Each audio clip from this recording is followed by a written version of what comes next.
उम्मी लक़बो हाशमिया मुत्तलबी है, वो मेरा नबी मेरा नबी है। বিশাল দিন চলে গেছে। সেই কারণে আমরা শবে বরাতে দলিলের কোনো দরকার নাই। পৃথিবীতে মাথায় রাখবেন, ভালো মন্দ, সুখ দুঃখ, সাদা কালো, দিন অন্ধকার, এটা পৃথিবীতে শুরু থেকে ছিল, আছে, কিয়ামত পর্যন্ত থাকবে। হুজ্জাতুল ইসলাম ইমাম গাজালির মতো মানুষ পৃথিবী থেকে চলে গেছে, শিয়াইজম মুছে গেছে। ইমাম আশারি মাতুরিদির নাম তো আপনারা শুনেন নাই, আমরা নেও না, আমরা নেই না। আমরা তো 100 বছর 200 বছরের উপরে যেতে চাই না। আমরা দোয়া মোনাজাতের মধ্যে ওনাদের জন্য দোয়া করি না, অথচ কুল কায়নাতের আহলে সুন্নাত ওয়াল জামাতের ইমাম, যাদেরকে আমরা ইমাম মনে করি তাদেরও ইমাম। আমরা যাকে অনুসরণ করি উনি ইমাম মাতুরিদি, আবু মনসুর মাতুরিদি। আর আহলে সুন্নাত ওয়াল জামাতের অন্য ইমামের নাম ইমাম আবুল হাসান আল আশআরী রাদিয়াল্লাহু তাআলা আনহুম আজমাইন। উম্মতে মুসলিমার উপর এদের ইহসানের কোনো শেষ নাই। ওনারাও দুনিয়া থেকে চলে গেছেন। ফেরকায়ে বাতেলা যেগুলো আছে এগুলো জমিন থেকে মুছে যায় না। আর একটু পিছনে যান, ইমাম তাহাবীর মতো ব্যক্তি, এগুলা জমানার মধ্যে একজন হয়, জমানায় একজন হয়। আগের 100, মাঝখানের 100, তারপরের 100, এই 300-400 বছরের মধ্যে। অথবা আপনি বলতে পারবেন আমার নবী উম্মতের উলামায়ে কেরামের মধ্যে এগুলা হচ্ছে নক্ষত্র সদৃশ্য উলামা। ইমাম তাহাবী, যারা উলামায়ে কেরাম, ওনারা বুঝেন এদের ওয়েট কতটুকু। ওনারা চলে গেছেন, ফেরকায়ে বাতেলা চলে যায়নি। আরেকটু আগে যান, খুদ ইমামে আজম আবু হানিফা রাদিয়াল্লাহু তাআলা আনহু ফেরকায়ে বাতেলা জায়গার মধ্যে থেকে গেছে। আপনি কোনদিন কোন ফেরকা মুছে দিতে পারবেন না, বরং এটা সামনের দিকে আরো বাড়তে থাকবে। কারণ আমরা এখন ফিতনার জমানার মধ্যে ঢুকে গেছি। আমার নবী সাল্লাল্লাহু আলাইহি ওয়াসাল্লাম কিয়ামতের যে আলামত বর্ণনা করেছেন এগুলা মেইনলি 3 ধরনের। কয় ধরনের? এক আলামত হচ্ছে আমার নবী দুনিয়া থেকে এসে চলে যাওয়া, এটা এক আলামত। আমার নবীর সাহাবায়ে কেরাম, সমস্ত সাহাবী জমিন থেকে উঠে যাওয়া, এটা কিয়ামতের আলামত। তাইলে এটা একটা আলামত।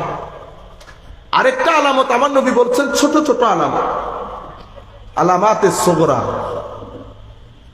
আলামাতে সুগরা এটা অলমোস্ট আমাদের সামনে দৃশ্যমান, যা আমার নবী বলেছেন। উপকারী ইলম উঠে যাবে, অশ্লীলতা বেড়ে যাবে, সময়ে সংকুচিত হবে, একটার পর একটা বলতে থাকেন।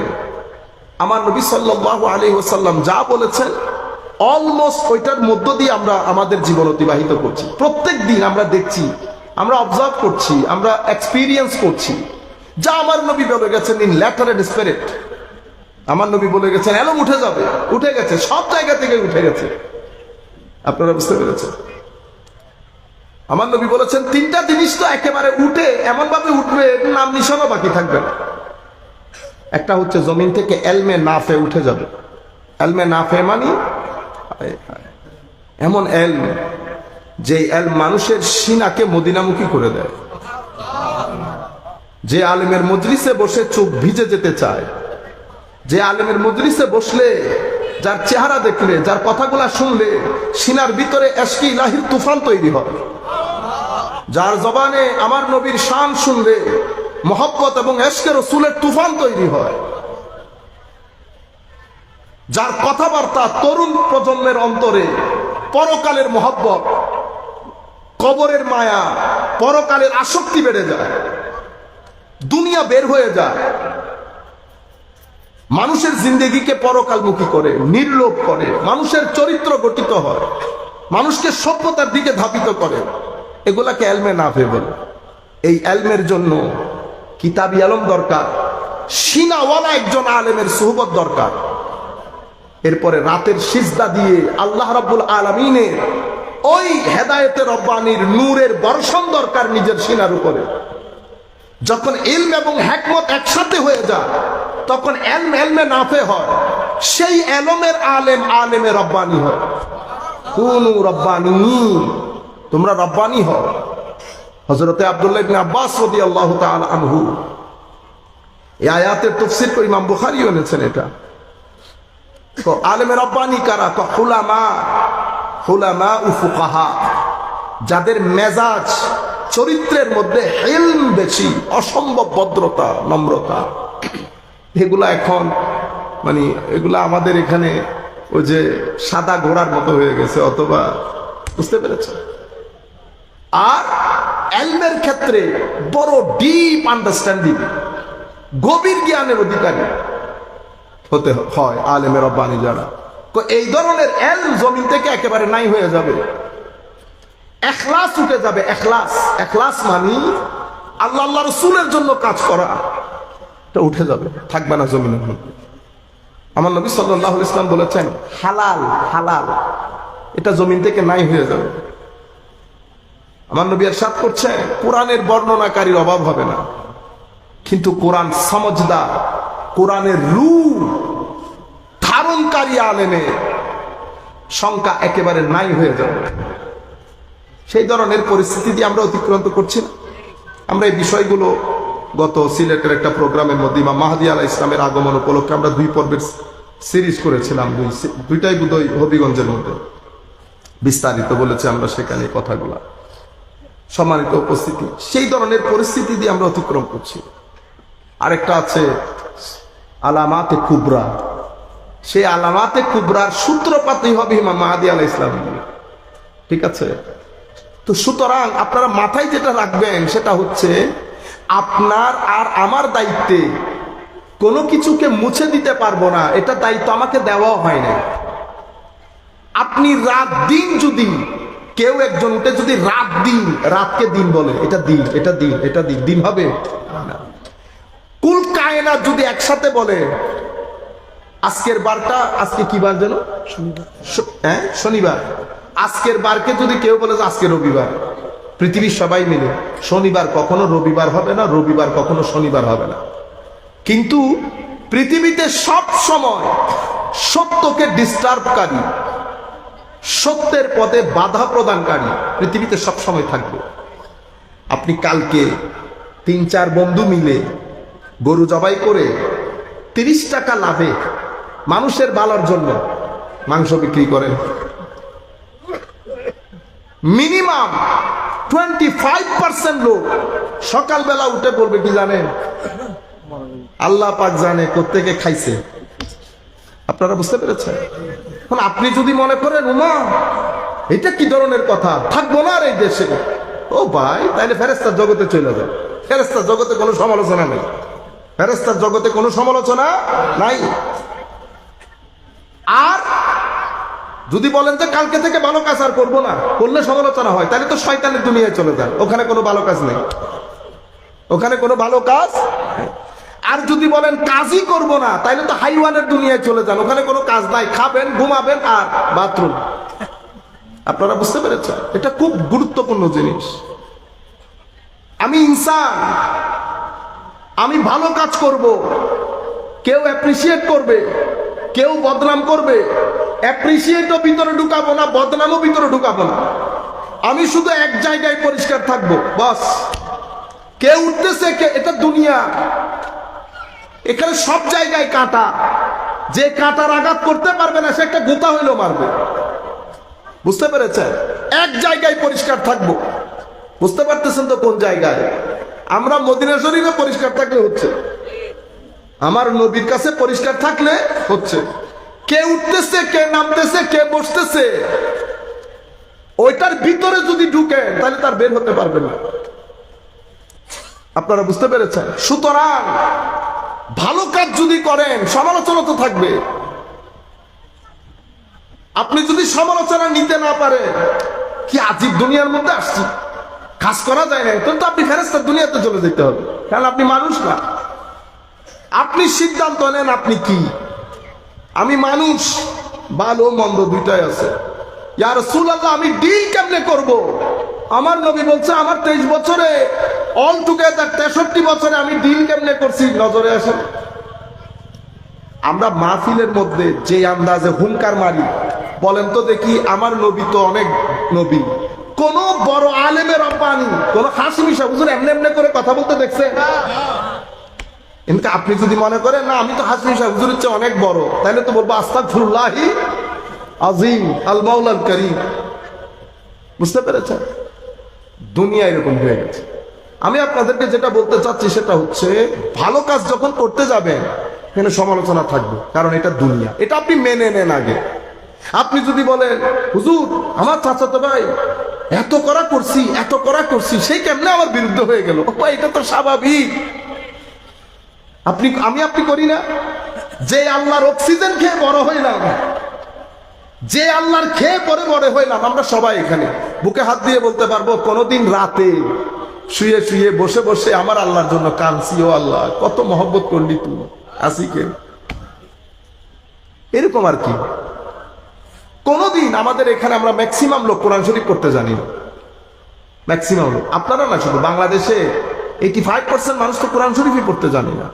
আমার আল্লাহ আমাদেরকে দুনিয়া থেকে বের করে দিচ্ছেন, বের করেন নাই। এরপরও একটু করে আল্লাহ বললে 10 বার আপনার দিকে তাকা, আইস না কাবে তো এদিকে আইস না কাবান না। আমি আপনাদেরকে বলতে চাচ্ছি, আপনি যখন কাজ করতে যাবেন, যে কোনো কাজ আপনি করবেন, আমার দায়িত্ব হচ্ছে আমার নিয়তের মধ্যে একনিষ্ঠতা থাকবে, ইখলাস থাকবে। আমি শুধু এক জায়গায় পরিষ্কার থাকবো, বাকি দুনিয়া কি বলছে এটা আমার দেখার বিষয় না। হ্যাঁ, আমি সমালোচনাগুলো শুনবো, নিজের ভিতরে চেক করব। আমার উস্তাদের কথা, আমার এখনো শাইখের কথা কানে লাগতেছে, কবেটা যদি সমালোচনাই না হয় তাহলে কাজ কেমনে করবি? আর সমালোচনার তীর যখন সিনার দিকে পড়বে, দৃষ্টি মদিনা শরীফের দিকে রাখবি। মদিনাওয়ালা রাজি তো কোন তীরে কোনো কাজ হবে না।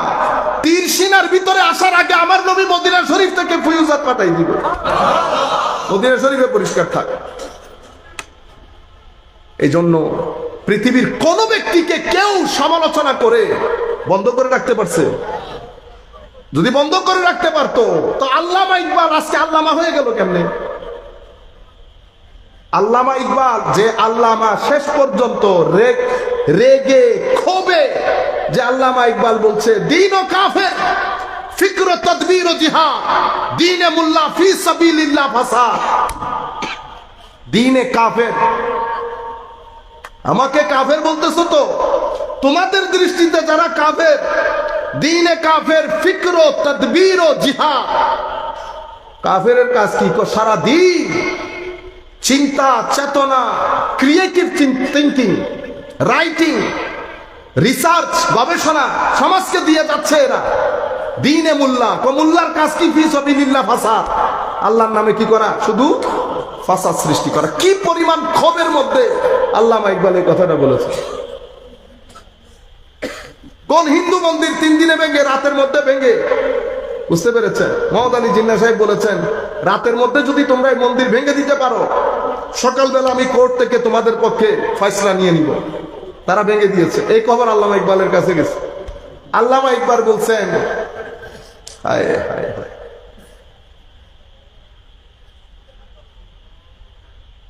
সব্বার মসজিদ তো তোর, এই ধরনের একটা কথা, সব্বার में ईमान की हरारत वालों ने दिल अपना पुराना पापी, दिल अपना पुराना पापी बरसों गुजर गया मुसल्ली ना बन सका। বুঝতে পেরেছেন? তাদের মন্দির তো রাতে রাতে ভেঙে দিছ। ইমান কি হারারত वालों ने, তো গরম গরম গরম লোক, দিল আপনা পুরানা পাপি, তো দিলের জায়গায় রয়ে গেছে, যেই পাপি সেই পাপি, বর্ষো গুজর গিয়া মুসল্লি না বলছে। সম্মানিত উপস্থিতি, আমি আপনাদেরকে বলতে চাচ্ছি, এটা ইউথের জন্য বলছি, ভালো কাজ করতে গেলে সমালোচনা আসবে। মূল পয়েন্ট যেটা বলতে চাচ্ছি, এখানে ভালো মন্দ আছে, আপনি কখনো মন্দ মুছে দিতে পারবেন না পৃথিবীতে। আমার কাজ কি? আমার কাজ, আপনার কাজ, আমাদের উলামায়ে কেরামের দেখানো পথ, দলিল দিয়ে, মোটিভেশন দিয়ে সত্যটা তুলে ধরা। এক্সিকিউট করা আমার দায়িত্ব না, হুঙ্কার দিয়ে কথা বলা আমার দায়িত্ব না, পাঠ পাঠ করে ফেলা আমার দায়িত্ব না। আমার কাজ হচ্ছে দলিল দিয়ে কথা বলে কথাটা প্রেজেন্ট করে দেওয়া, দ্যাটস ইট, আমার দায়িত্ব শেষ। কখনো অন্ধকার মুছে যায় না, এটা আলোর উপর ডিপেন্ড করতেছে আপনার ভিতরে স্ট্রেংথ কতটুকু আছে। সম্মানিত উপস্থিতি, সেই কারণে এই যে শবে বরাত কালকে আসবে, আজকে কালকে অনেক মানুষ পাগল হয়ে যাবে। নাই নাই নাই, আপনি নাইয়ের দিকে দৃষ্টি দেওয়ার তো কোনো দরকার নাই। 2% মানুষ, 3% মানুষ তো বাংলাদেশকেও নাই বলে। তো সেই কারণে আপনি বাংলাদেশের সামনে কথা বলতে বলতে কি 16 ডিসেম্বর পার করাই দিবেন? না, এগুলা নিয়ে কথা না। আমরা, আমার নবী যে মানুষগুলাকে শবে বরাতে মাফ করবে না আল্লাহ বলেছেন, আল্লাহ মাফ করবে না, সেই মানুষগুলার লিস্টে আমাদের নাম আছে কিনা আমরা তো সেটা দেখব, আমাদের সংশোধন দেখব। শবে বরাত আমি কেমনে পালন করব সেটা দেখব। শবে বরাত যে নাই বলতেছে তাকে নাইতে রাখেন, তার দিকে দৃষ্টি দিয়ে না, সময় লস, সময় লস।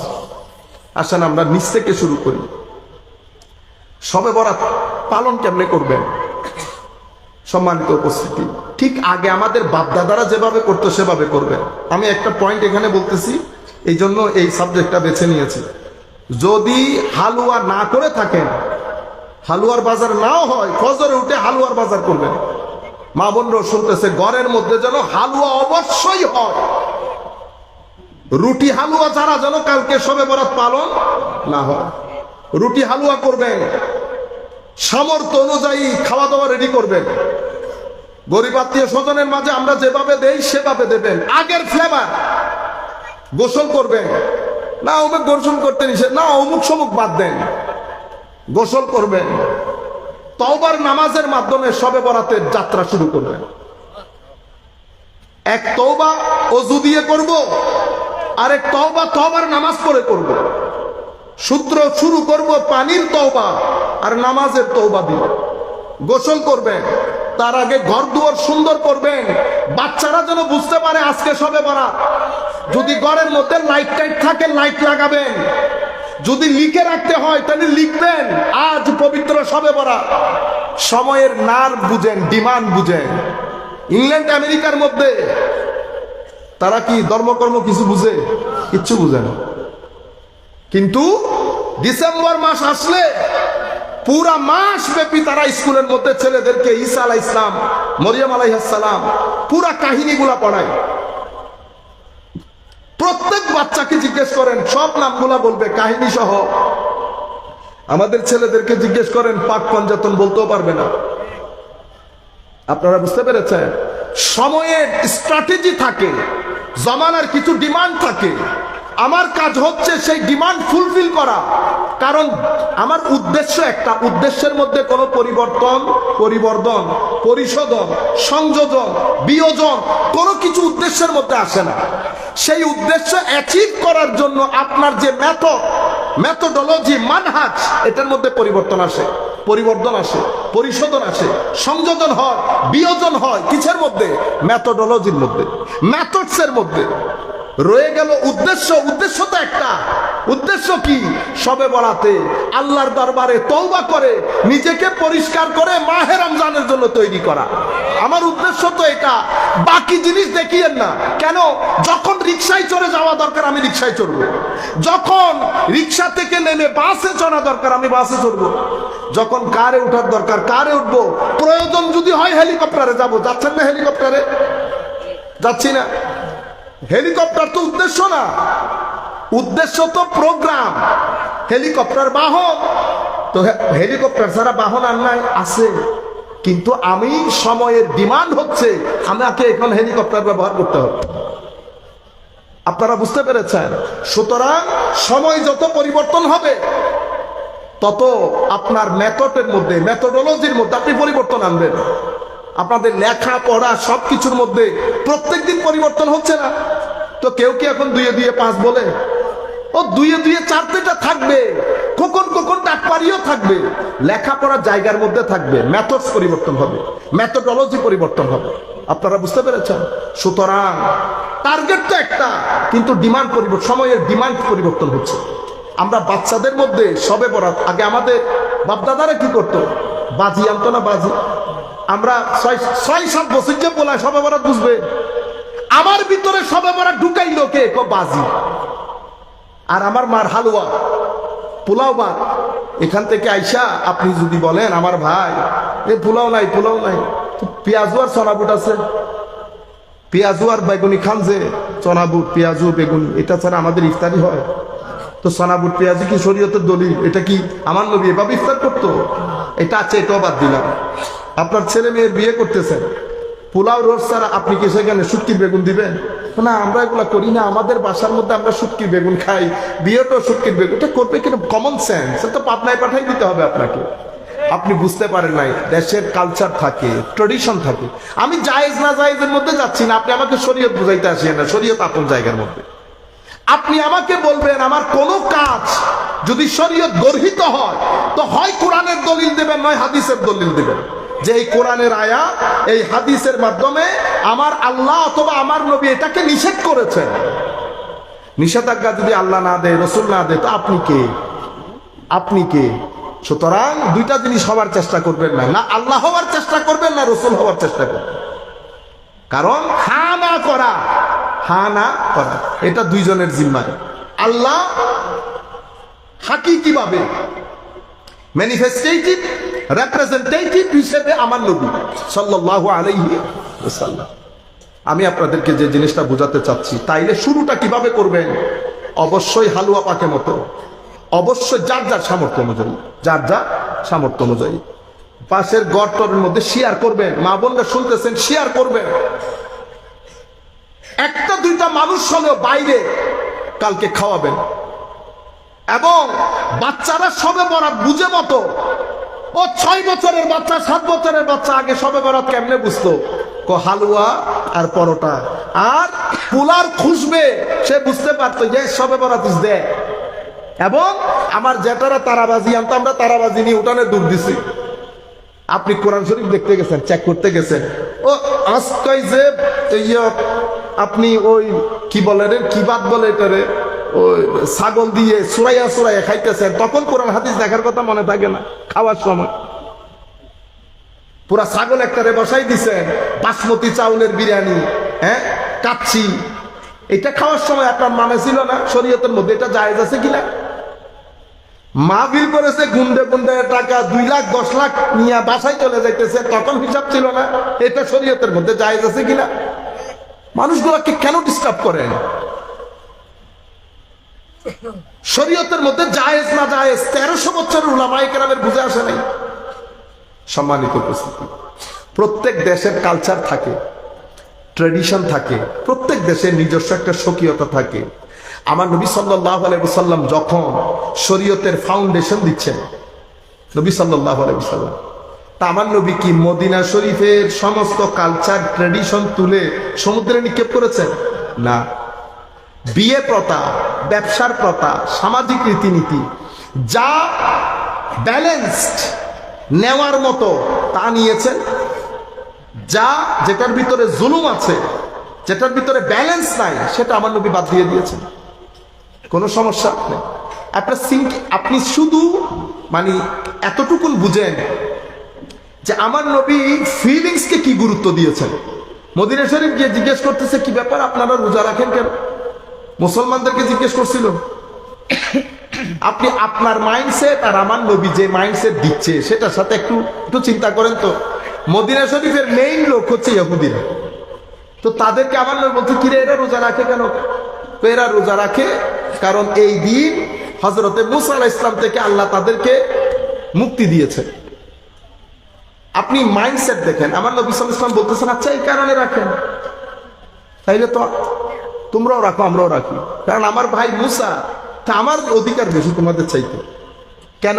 এটাকে বলে সোশ্যাল ইন্টিগ্রেশন। শরীয়তের মধ্যে যদি সমস্যা না থাকে, কারণ আহলে কিতাব আমার নবী ইন্টিগ্রেট করে নিয়েছে। সোশ্যাল ইন্টিগ্রেশন কেন করলেন ইয়া রাসূলুল্লাহ? এটা ব্রিজ, এটার মাধ্যমে আমার দ্বীনের পানি আমি সেই সোসাইটির মধ্যে পৌঁছাবো। আমি আপনাকে অন বোর্ড নিলাম, এটাকে কি বলে? অন বোর্ড নেওয়া। If I do not take you on board, আমি যদি শুরু থেকে আমাকে দূরে রাখি, কারণ আমি জজবা আলা মৌলবী, বুঝতে পেরেছেন? জজবা আলা আমাদের এখানে তো একটু কোন রকম যদি আমাদের হুজুররা মাইন্ড করে ফেলবে, প্লিজ ডোন্ট মাইন্ড, আমাদের যদি কোন রকম এলমে নাহু বুঝে আসে, যা যাইতেন রাইতে যাইতেন মারাতে বুঝাইতেন, এতটুকুন বুঝে আসে, আর আরবির মধ্যে যদি এতটুকুন আসে, আমাদের ওই যে ট্র্যাডিশনাল অ্যারাবিক সিস্টেম, আনা উরিদু আন আতাকাল্লামা বিকা আল লুগা আল আরাবিয়াতা, এরকম যদি জগৎ দিয়ে করে, ও অতটুকু নেই আমাদের হুজুরদের গায়ে আর হাত দেওয়া যাচ্ছে না। বুঝতে পারছেন? আমার যে ছেলেটা ঢাকা ইউনিভার্সিটিতে সুযোগ পাইছে, এখনো ভর্তি কাজ কমপ্লিট হয়নি, ধরতে পারবেন, গায়ে হাত দিতে পারবেন। একটা নিয়ম নীতি, একটা নিয়ম নীতি। একটু দরুদ শরীফ পড়েন।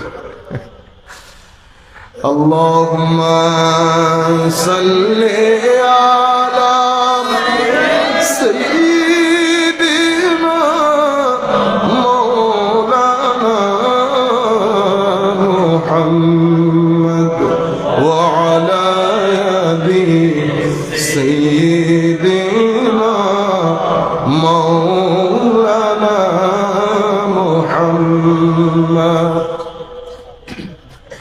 मेरे करीम से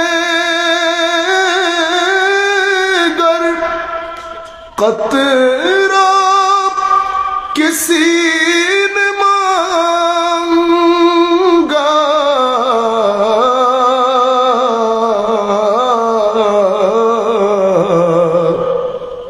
दरिया बहा दिए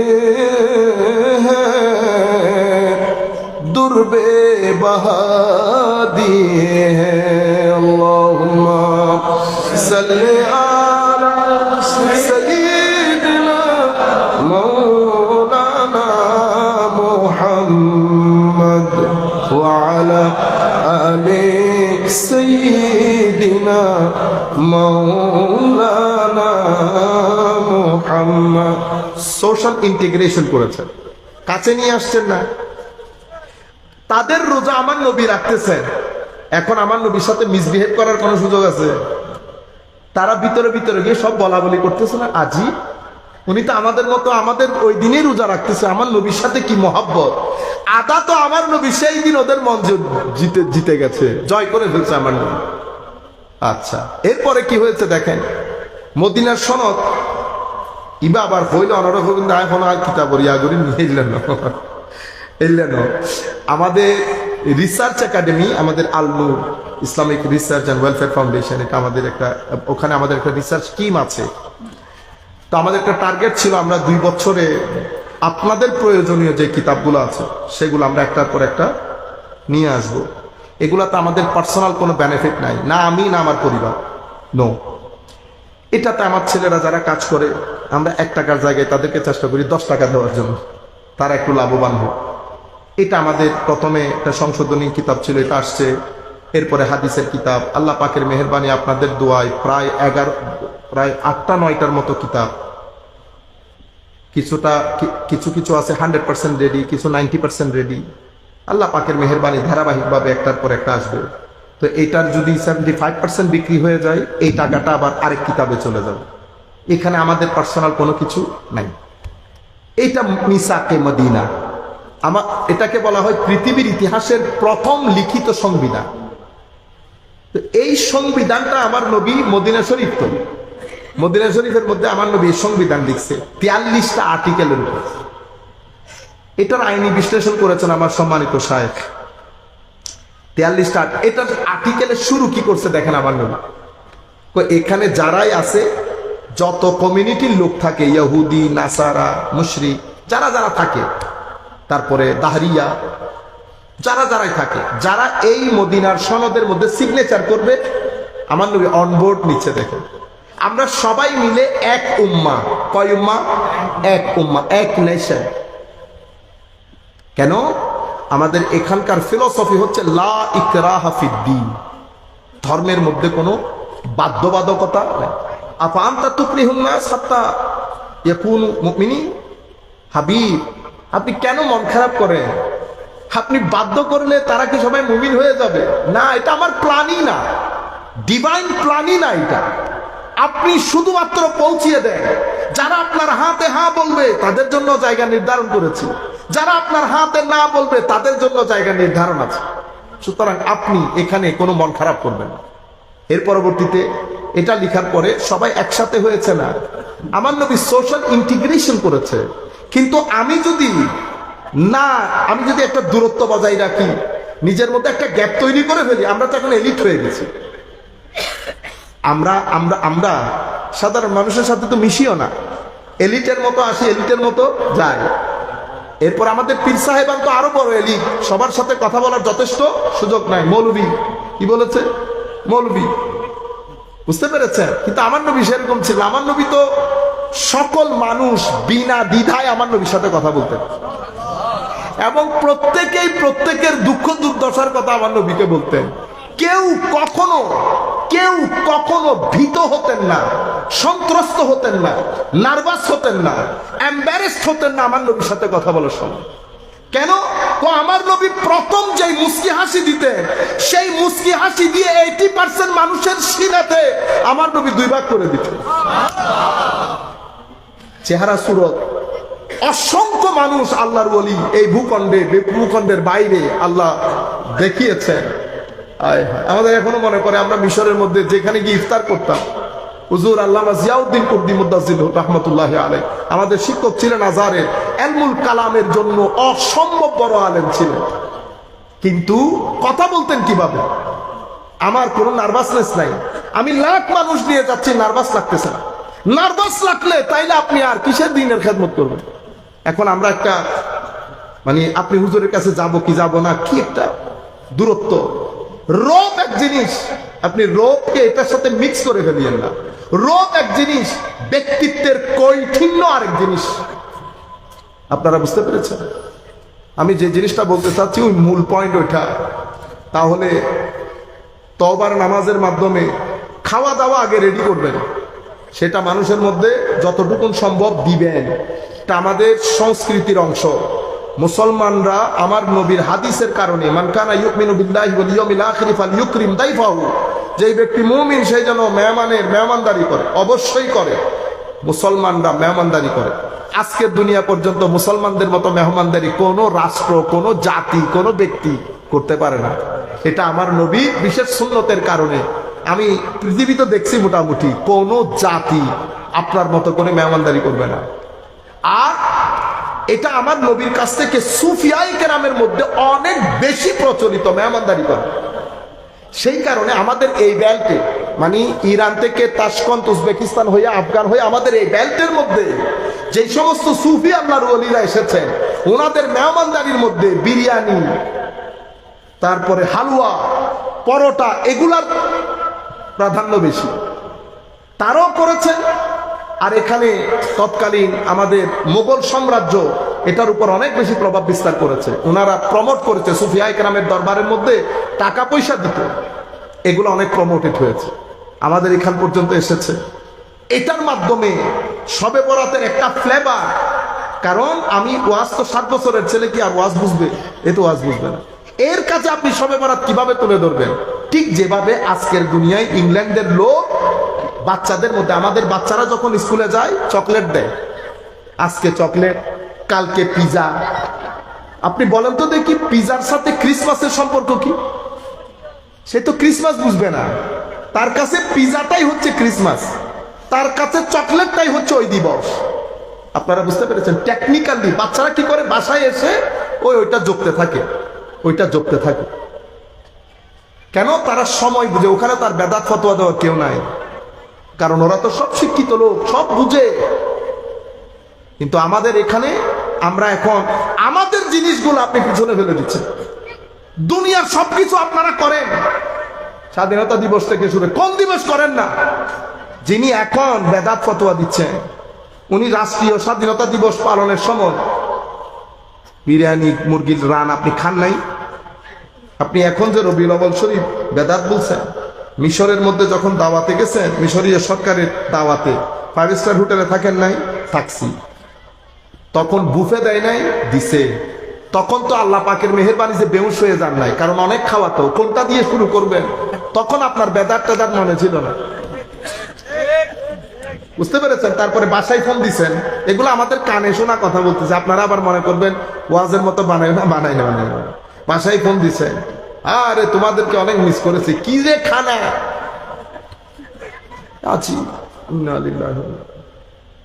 যেটা না সেটা না। আপনি আমাদেরকে করেন দেখি, আমাদেরকে দুনিয়া দেন, উনি আমাদের জুতার ফিতও কিনতে পারবেন না।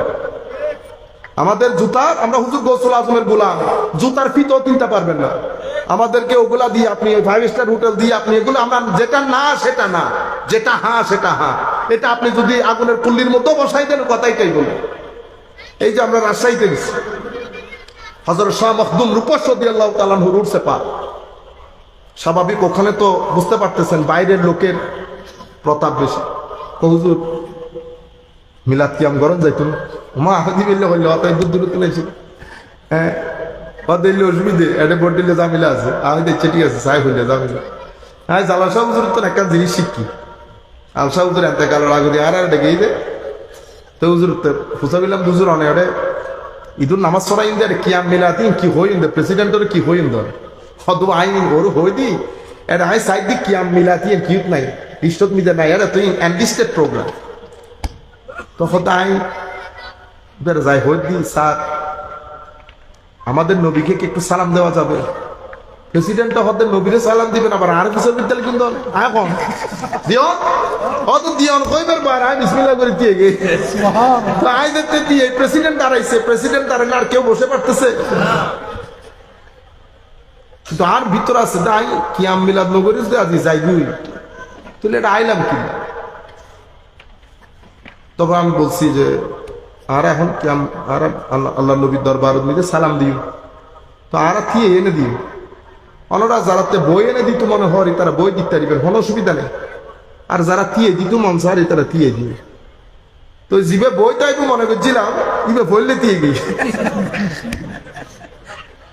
বুঝো আই অনারার বইতাম সাইড দি আই মাপ সাইড আই তার হাসাই তো লেন হতো সিটিং গেট কই না মন খারাপের বা ভালোর জন্য বলছি না। আমি যেটা বলতে চাচ্ছি, অনেক ধন্যবাদ আপনি দাঁড়াইছেন, না দাঁড়াইলে আমার খারাপ লাগতো।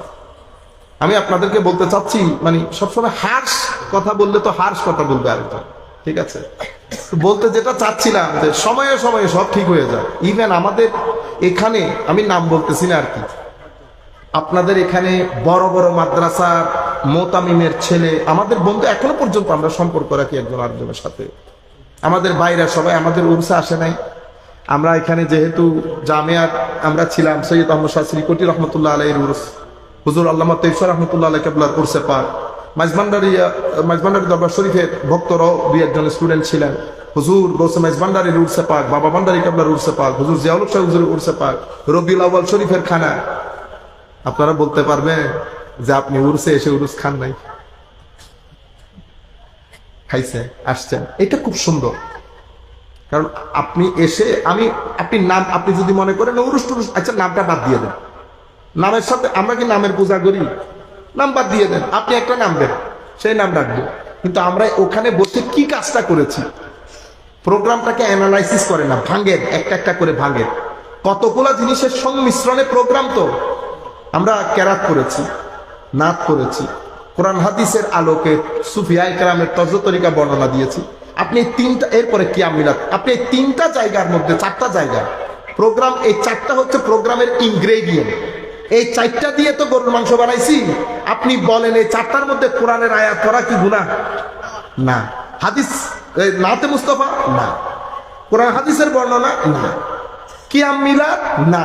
কারণ আপনি না বললে হবে না, আপনার যারা বুজুর্গ তারা কিন্তু সবাই কিয়াম মিলাদ করছে।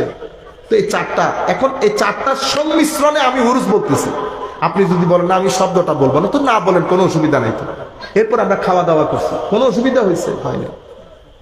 আমি আপনাদেরকে আছে এগুলো বাদ দেন, সময় শেষ হয়ে যাচ্ছে। সম্মানিত উপস্থিতি, আমি আপনাদেরকে বলতে চাচ্ছি ওইটা আমাদের সংস্কৃতির একটা অংশ। আমার নবী কখনো কোনো সংস্কৃতিকে কন্ডেম করেন না। এক জায়গায় আমার নবীকে দাওয়াত করছে, সেই জায়গার মধ্যে আমার নবীকে একটা খাওয়ার দিছে, আমি নাম বলতেছি না, সবাই খাচ্ছে, ওই এলাকার লোক সবাই খাচ্ছে, আমার নবী খাইতেছেন না, ধুপ।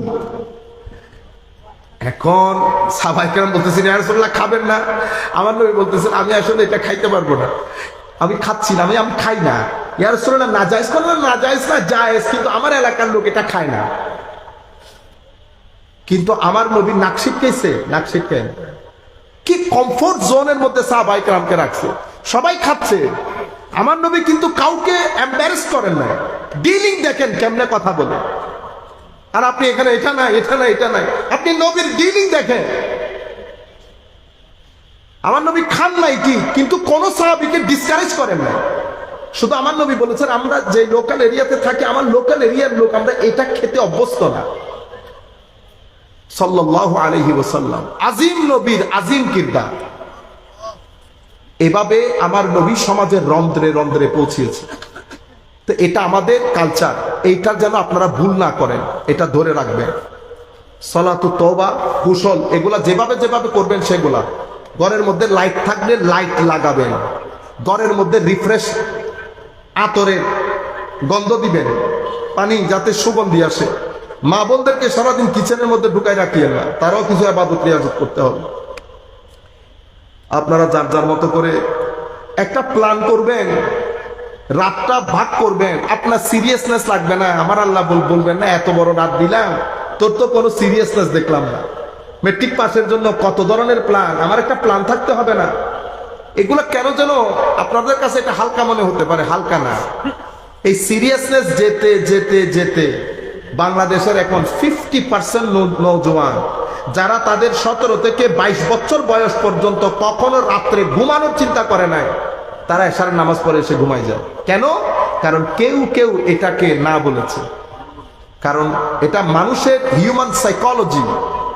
মানুষ যখন কোনো কিছুতে নেগেটিভিটি একটা শুনবে, অটোমেটিক্যালি তার বিশ্বাসের মধ্যে চির ধরে যাবে, লুজ হয়ে যাবে। এটা যেই ছেলেগুলা বাংলাদেশে 40% ছেলে যারা আগে রাতে শোয়ার চিন্তা করতো না, তারা এশারের নামাজ পড়ে এসে কিছুক্ষণ ফেসবুক চালিয়ে 11টা 12টার দিকে ঘুমিয়ে পড়ে। ইম্পর্টেন্স খতম হয়ে গেছে। কেন? কে কে বলেছে 60টা হাদিসের মধ্যে আছে শবে বরাত নাই, বস সেও ধরে নিছে শবে বরাত নাই। কারণ শয়তান বলে তো একটা জিনিস আছে, আল্লাযী ওয়াসবিসু ফি সুদুরিন নাস মিনাল জিন্নাতে নাস, নাস ওয়াসওয়াসা নাসে দেয় মানুষ। আপনারা বুঝতে পেরেছেন? সেই জন্য আমি চাচ্ছি ঝাঁকুনি মারতে। খবরদার রাতে ঘুমাইছেন তো রাতে ঘুমাবেন না, দিনের বেলায় ভালো করে ঘুমিয়ে নেবেন। রাতে অন্তত একটা রাত জেগে ইবাদত কেমনে করে আল্লাহর ওলিরা, সেটা টেস্ট গ্রহণ করেন। আল্লাহর ইজ্জতের কসম করে বলতেছি, তাহাজ্জুদটা ভালো করে পড়েন। 1টা থেকে 3টা পর্যন্ত একটা চার্ট তৈরি করবেন, 1টা থেকে 3টার প্যাকেজ বানাবেন। 1টা থেকে আমি তাহাজ্জুদ শুরু করব। 11 রাকাত, 8 রাকাতের তাহাজ্জুদ হবে, 3 রাকাত সালাতুল বিতির হবে। আগে যদি চান সালাতুত তওবা পড়তে, তাও পড়তে পারেন। এরপরে সালাতুশ শুকর আদায় করেন, এরপরে লা ইলাহা ইল্লাল্লাহ জিকির করেন, দরুদ শরীফ পড়েন, 100 বার 100 বার হলেও পড়েন, লা ইলাহা ইল্লা আনতা সুবহানাকা ইন্নী কুনতু মিনাজ জালিমিন পড়েন, ওয়া উফাওয়িদু আমরি ইলাল্লাহ ইন্নাল্লাহা বাসীরুম বিল ইবাদ পড়েন। এগুলা যদি শক্ত লাগে আপনার কাছে, দরুদ শরীফ পড়েন, আলহামদুলিল্লাহ, সুবহানাল্লাহ, আল্লাহু আকবার, তাসবিহগুলা পড়েন, একটু করে কোরআন শরীফ পড়েন। ঘুম না আসতে না আসতে আল্লাহর দরবারে মুনাজাত করেন, কেঁদে কুটে একাকার করে ফেলেন। কান্না না আসলেও অন্তত আধা ঘন্টা আল্লাহর দরবারে চান। মনে রাখবেন, আমার আল্লাহ যদি আমাদের চেয়ে বড় বড় লোক যারা এই রাস্তায় ছিল না, আমার আল্লাহ তাদেরকে কাউকে বিশির আল হাফি করেছে, কাকে ফুদাইল ইবনে ইয়াস করেছে। আপনি কল্পনাও করতে পারবেন না কোন কোন ব্যক্তিকে কোন কোন জায়গা থেকে তুলে কোন জায়গার মধ্যে পৌঁছেছে আমার আল্লাহ। বুঝতে পেরেছেন? আল্লাহর রহমতের সময় তখন রহমতে আল্লাহর রহমত কামনা করেন, এবং অবশ্যই এশারের নামাজ বা জামাত আদায় করে মসজিদের মধ্যে মিলাদ কিয়ামের মধ্যে শরীক হয়ে মুনাজাত করে জিয়ারত করবেন। স্থানীয়ভাবে যারা বড় আল্লাহর ওলি আছে তাদের সাথে যাবেন, তাদের কাছে যাবেন, ছেলে পুলে বাচ্চাদেরকে নিয়ে যাবেন মাজারে পাকের মধ্যে। কোনো বেদাত টেদাত নাই, কোনো বেদাত টেদাত নাই। এগুলো টাকার বেদাত। টাকা বেশি দিলে কত আবার বেশি এসে যাবে। টাকা কম দেওয়ার কারণে ও প্রাডো যে চালাইতেছেন, এটা আসছে কোত্থেকে?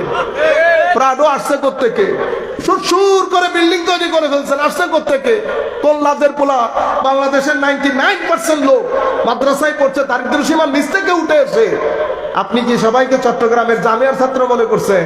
চট্টগ্রামের নেসারিয়ার ছাত্র, হুজুর আল্লামা আজুল হক আল কাদেরী মাদ্রাসার ছাত্র। এখানে তো খাতে পিতে করা না। তো এরা সবাই মিলে বাংলাদেশের মাদ্রাসার তো 5% হবে না, 95% লোক দারিদ্র সীমার নিচ থেকে উঠে আসে। আপনি এত গাড়ি এত বাড়ি, চট্টগ্রামের মতো না, সবাই চায় চট্টগ্রামে এসে থাকতে। আপনারা বুঝতে পেরেছেন? এগুলা বাদ দেন, কোনো ব্যাটার ট্যাটার নাই। 1300 বছরের মধ্যে ইমাম ফাকেহি আখবারে মক্কা,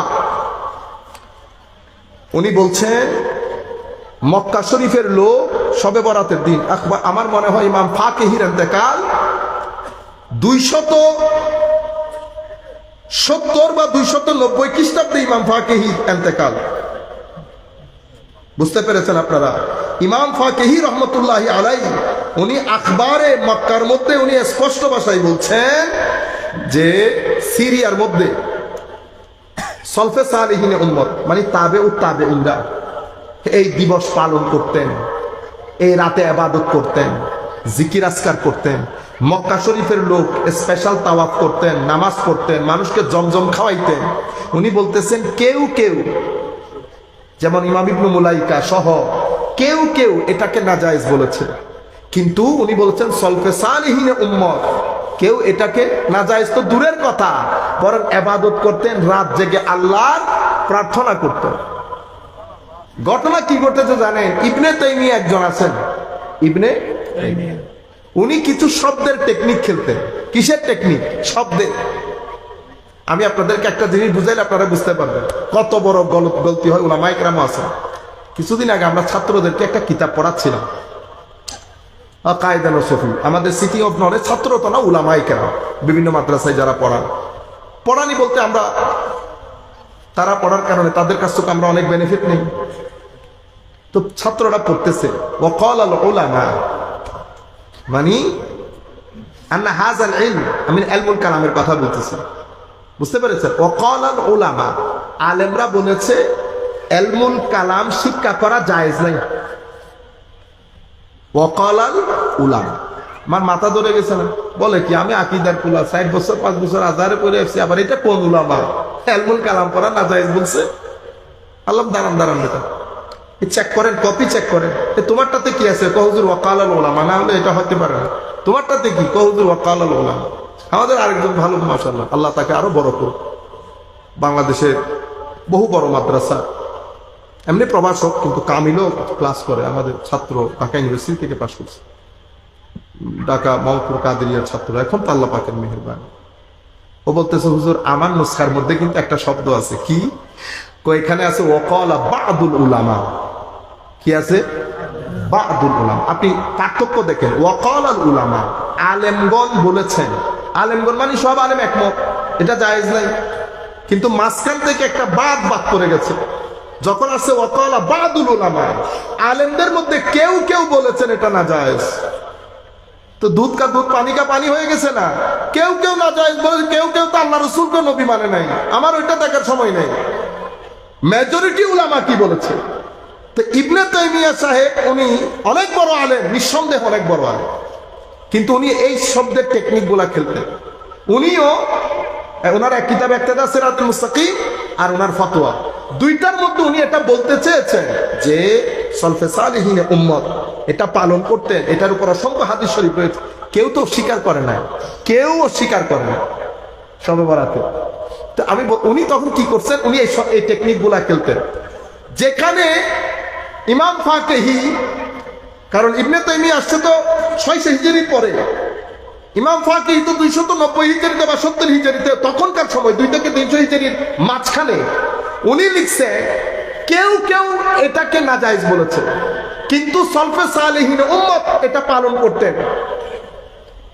ইমাম আউজাই সহ এত বড় জলিলুল কদর তাবে উনি যেটা বলেছেন, উনি বাদুনের জায়গা লাগাই দিছে, মানে যেখানে উনি বলেছেন কেউ কেউ, ওখানে ইনি আইসা বলতেছেন বেশিরভাগ আলেম এটাকে নাজায়েজ বলছে। তা আমাকে একজন পড়ে শোনাইতেছে, খুব সুন্দর কাহিনী। হুজুর এই যে শাইখুল ইসলাম ইবনে তাইমিয়া বলতেছেন না, বেশিরভাগ উলামা ইয়ানি আকসারুল উলামা বলতেছে এটা নাজায়েজ। আল্লাহ আমি একমত, আপনার সাথে একমত, ওনার সাথে একমত। আপনি আমাকে আকসারুল উলামা লিস্ট দেন, কে কে বলেছে এটা লিস্ট দেন, নাম বলেন কে কে কে কে। তো 2 জনের নাম বোঝা না, 2 জনের নাম তো আমি ওই কিতাবের মধ্যেও করছি। আপনি যখন বলতেছেন বেশিরভাগ উলামা মানে জমহুর উলামা এটাকে না বলছে, তো জমহুর উলামার লিস্ট লাগবে। করতেছে আল্লাহ করিয়েন না, এটা ইবনে তাইমিয়ার পুরান টেকনিক। আমরা আকীদা, আমরা দর্শন আকীদার ছাত্র না, যারা এগুলা ডিল করে, যারা হাদিসের ডিল করে, ওনারা উলুমুল হাদিসের টেকনিক গুলা ভালো করে বুঝে। এক একজনের এক এক জায়গায়। আমি আপনাদেরকে বলতেছি, কারণ কিছুদিন আগে এক ভদ্রলোক, এখানে নামও বলতে চাচ্ছি না, আমার কাছে 60টির চেয়ে বেশি রেওয়ায়ত আছে, যে রেওয়ায়তের মাধ্যমে আমি স্পষ্টভাবে বলতে পারি শবে বরাত নাই নাই না। ও 60টা থেকে একটা বলল। কয়টা? একটা। কি ধোঁকা শুরু হয়ে গেল। মাহফিলের মধ্যে কেউ চেক এন্ড ব্যালেন্স করার তো নাই। এই কথাগুলা মাইকের মাধ্যমে, এই যে ক্যামেরাগুলোর মাধ্যমে পুরো পৃথিবীব্যাপী ছড়িয়ে যায়, তো তখন আপনার ভাইও বলবে, হ্যাঁ উনি বলছে উনি 60টা রেওয়ায়ত আছে। তো সাহেব ভাই তো আর জিজ্ঞেস করতেছে না, 60টা রেওয়ায়তের মধ্যে একটা রেওয়ায়ত বলো। এই রেওয়ায়তটা কোনটা? এটা হলো টেকনিক, বুঝতে পেরেছেন? বেশিরভাগ উলামা, ও বেশিরভাগ উলামা এরা কারা? এর নাম বলেন একটা একটা করে। বেশিরভাগ উলামা আমরা দেখি। এখন আমি বলছি, তারপরে আমাদের সাথে আরেকজন বলছে, আমার মতো লোক বেটা 100 জন বললে না জায়েজ, আল্লামা হাশমি সাহেব যদি একজন বলে জায়েজ, কোনটা বাড়ি হবে? ওরে হাশমি সাহেব বাড়ি হবে। বেশিরভাগ উলামা বলছে, তো বেশিরভাগ কারা? আমি নি কোনো। তো আমার মতো যদি 1 লাখ লোক বলে না জায়েজ, এক হাশমি যদি বলে জায়েজ, তো এটা জায়েজের পক্ষে ভারী হবে। বুঝতে পেরেছেন? বক্তা তত্ত্ব এক জায়গায়, আলেম আরেক জায়গায়। ইমামে আজম যখন বলেছেন ইয়াজুজ, তো আমার মতো তোমার মতো কুল কায়নাতের 1300 বছরের লোক যদি এক পাল্লাই থাকে, ইমামে আজমের পাল্লা ভারী হবে। ইমামে আজমের পাল্লা ভারী হবে। এখন আমি আপনাদেরকে তো বলতে যেটা চাচ্ছি, এই আন্দাজে অন্তত ঘুমান, যদি ঘুম চলে আসে, কিন্তু একটা সময় যেন কেউ না ঘুমান। মাদেরকে বলবো, মারা শুনতেছে না, মাদেরকে বলবো কোন ছেলে যদি ঘুমিয়ে পড়ে ব্যাট দিয়ে পিটাইয়া তুলবেন কাউকে। উম্মতে মুসলিমার উপর আকাশের মধ্যে মেঘ জমছে, মেঘ কিছু মানুষের বক্তব্যের কারণে। এটা স্বাভাবিক। আপনি হাসতেছেন, আমি জানি বক্তব্য শুনে আপনি হাসবেন। আমার কারণে মুসলমানরা রাতে ঘুমাই পড়ে। ও আপনি খুশি কেন হচ্ছেন?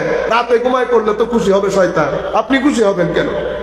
আপনি অন্তত নিজেকে ওই পাল্লায় দাঁড় করাইেন না। আমি আপনাকে বলতে চাচ্ছি, কালকে যদি আপনি বলেন কোরআনের মধ্যে ভুল আছে, পরশু থেকে আমার ছেলেটা কোরআন পড়াও ছেড়ে দেবে। এটা হিউম্যান সাইকোলজি। বন্ধ করানো কষ্টের কাজ না, জারি করানো কষ্টের কাজ। আপনি যেটা নিয়ে অহংকার করছেন সেটা অহংকারের বিষয় না, জারি করা কষ্টে, বন্ধ করা কষ্টের কাজ না। আপনারা বুঝতে পেরেছেন? সুতরাং কোন ছেলে বেটা কালকে দল বেঁধে বেঁধে জিয়ারতে যাবে, মাজারা জিয়ারত করবেন। চট্টগ্রাম আপনাদের আশেপাশে যারা বড় আল্লাহর ওলি আছে, জিয়ারত করবেন, কবরস্থান জিয়ারত করবেন, সদকা খায়রাত করবেন, আল্লাহর দরবারে প্রার্থনা করবেন মাওলা যেন রমজানের জন্য তৈরি করে আপনাদের। তাহলে কি বললাম, তওবা হয়ে গেল। তাহাজ্জুদের পুরা প্যাকেজ, সেখানে 11 রাকাত তাহাজ্জুদ যখন পড়বেন, দুমদা রাক্কা রুকু, দুমদা রাক্কা সিজদা করবেন না, সময় নেবেন। 8 রাকাত পড়ার জন্য মিনিমাম 40 মিনিট সময় নেবেন। সূরা ইখলাস পড়বেন, 11 বার করে পড়েন, আরো বেশি পারলে, কারণ বড় সূরা তো আমাদের সবার জানা নাই, সূরা ইখলাস বাড়াই দেন। রুকুতে গেবেন ধীরস্থির ভাবে। মনে রাখবেন রাত্রের ব্যাপার। দিনের বেলা যদি নক করে দরজা, ঘরের মানুষ যে কোনো একজন দিয়ে দরজা খুলে ফেলে, কাজের লোককে বলে দরজা খুলে দে তো, কে আছে দেখ। রাতের দরজার নক কিন্তু ঘরের মালিকও সবাইকে দিয়ে খুলে না, নিজে গিয়ে খুলে। তাহাজ্জুদের ইবাদতের মাধ্যমে সমস্ত, আমার নবী বলতেছেন, উম্মত তোমাদের পূর্বে যত মানুষ আল্লাহর কুরবত নসিব হয়েছে, সব রাতের ইবাদতের কারণে হয়েছে। আপনি ফিল করবেন আল্লাহর দস্তে কুদরত আপনার মাথার উপর রেখেছে। একাকার হয়ে যান, আল্লাহু আকবারের এশকের মধ্যে, সমুদ্রের মধ্যে সাঁতরাইতে থাকে। আস্তাগফিরুল্লাহ পড়েন, সুবহান রাব্বিয়াল আযীমের মধ্যে গুম হয়ে যান। সামি আল্লাহু লিমান হামিদা যখন বলবেন, ইখলাসের সাথে, আদবের সাথে। সিজদার মধ্যে তো সুবহান রাব্বিয়াল আলার মধ্যে মনে করবেন নূর পড়তেছে আপনার সিনার মধ্যে। তাহাজ্জুদের 2 রাকাত দেখবেন, প্রথম রাকাত একটু ইদার উদার হচ্ছে, বেচাইনি, শয়তান তো যার পড়নায় ডিস্টার্ব করবে, সূরা ইখলাস ভুল করাই দিবে আপনাকে। কিন্তু 2, 3, 4 রাকাত পর্যন্ত জমে থাকবেন। 4 আর 5 রাকাতের পরে দেখবেন সিনা খুলে গেছে। প্রতি 2 রাকাত পর বসে দরুদ শরীফ পড়েন 11 বার। সুবহানাকা আল্লাহুম্মা বিহামদিকা তাবারাকা ইসমুকা সুবহানাল্লাহ ওয়ালহামদুলিল্লাহ ওয়া লা ইলাহা ইল্লাল্লাহ আল্লাহু আকবার। প্রত্যেক 2 রাকাত পর পর বসে জিকির আজকার করেন। 4 রাকাতের পরে ধীরস্থির ভাবে পড়েন। মনে রাখবেন এটা 2 ঘন্টার প্যাকেজ করবেন, 1টা থেকে 3টা পর্যন্ত। অন্তত এই 2 ঘন্টার প্যাকেজের মধ্যে শরীক শামিল হবেন।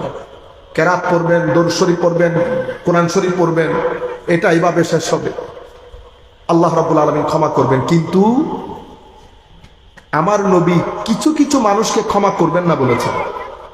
এখন আমরা দেখব সেই জায়গার মধ্যে আমরা আছি কিনা। আমাদেরকে তৈরি হতে হবে না। কেন শবে বরাতের মধ্যে আমাদের সেই রুহানি ফায়দাটা হয় না? কারণ আমার নবী যাদেরকে ক্ষমা করবে না বলেছে তাদের ভিতরে কোনো আমাদের নাম আসেনি। প্রথম আমার নবী বলেছে যারা শিরক করবে তাদেরকে ক্ষমা করব না। আমাদের ভাইয়েরা মনে মনে করে না আমার তো শিরক নাই। হায় হায়, যে শিরকের কথা আপনি মনে করতেছেন সেই শিরকের কথা আমার নবী বলেও নাই। সেই শিরকের কথা আমার নবী বলে। আমার নবী উম্মতের সাথে কথা বলতেছে। একদিন আমার নবীর মন অনেক খারাপ। সাহাবী এসে জিজ্ঞেস করলো, ইয়া রাসূলুল্লাহ সাল্লাল্লাহু আলাইহি ওয়াসাল্লাম, মন খারাপ, মুখের মধ্যে কেমন যেন। আমার নবী সাল্লাল্লাহু আলাইহি ওয়াসাল্লাম ইরশাদ করেছেন যে উম্মত শিরকের মধ্যে মুবতালা হয়ে যায়। সাহাবী ইয়া রাসূলুল্লাহ, উম্মত শিরকের মধ্যে না না না, তুমি যে শিরক মনে করতেছো সেই শিরক। আমার উম্মত রিয়া লোক দেখানো, মানুষকে দেখানোর জন্য, ইবাদত মানুষকে দেখানোর জন্য, বক্তব্য মানুষকে দেখানোর জন্য, মাহফিল মানুষকে দেখানোর, গলতে থাকে না। যখন কারো ভিতরে রিয়া চলে আসে, রিয়াকে বলা হয় গোপন শিরক। কেন?